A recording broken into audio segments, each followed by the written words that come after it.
Party Animals is the only Viva Pinata game I haven't mentioned in this series yet, so why is the 60Hz label on the front instead of the back? Greetings, denizens of the internet! You can call me Nitro Indigo, and welcome to the 12th riveting episode of Do Judge a Game by its Cover, the series where I give my quick opinions on game box arts. The Korean box art of Digimon World looks like it was haphazardly slapped together in 5 minutes, with stock character artwork placed wherever, but at least all of these Digimon are actually in the game. Soletta Robo is one of my favourite games of all time, but I've come to the realisation that the European box art kind of sucks. Red is superimposed on top of Airedale without much thought put into the composition, and that mini synopsis belongs on the back.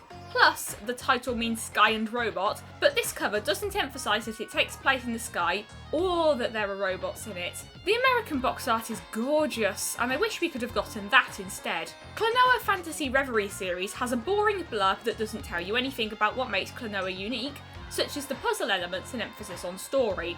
You can run and jump in every platformer, and a lot of them are about saving the world. What makes this one so special? The European Lunatea's Veil blurb is only marginally better. Until I saw this copy of Lilac Wars in Kex, I assumed Nintendo 64 boxes were twice their actual size. The silver player's choice border looks a lot nicer than the regular black one, and holy moly, the Japanese version looks badass! Do you want to know which Japanese Nintendo 64 box art looks even more badass? Super Mario 64 Rumble Pack compatible version. I'm normally not a fan of minimalism, but here it works. Bowser looks so menacing and Mario looks so determined that a background wouldn't add much. I also like how you can see both of their faces even though they're back to back, and the CGI holds up. On the other end of the spectrum, the Japanese box art of the DS remake is weird. Luigi and Yoshi both blend into the grass, and there isn't a focal point.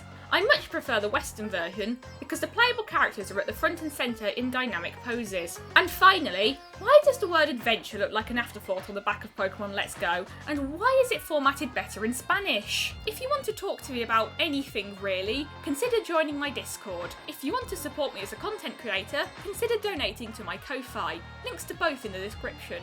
Until next time, stay interesting!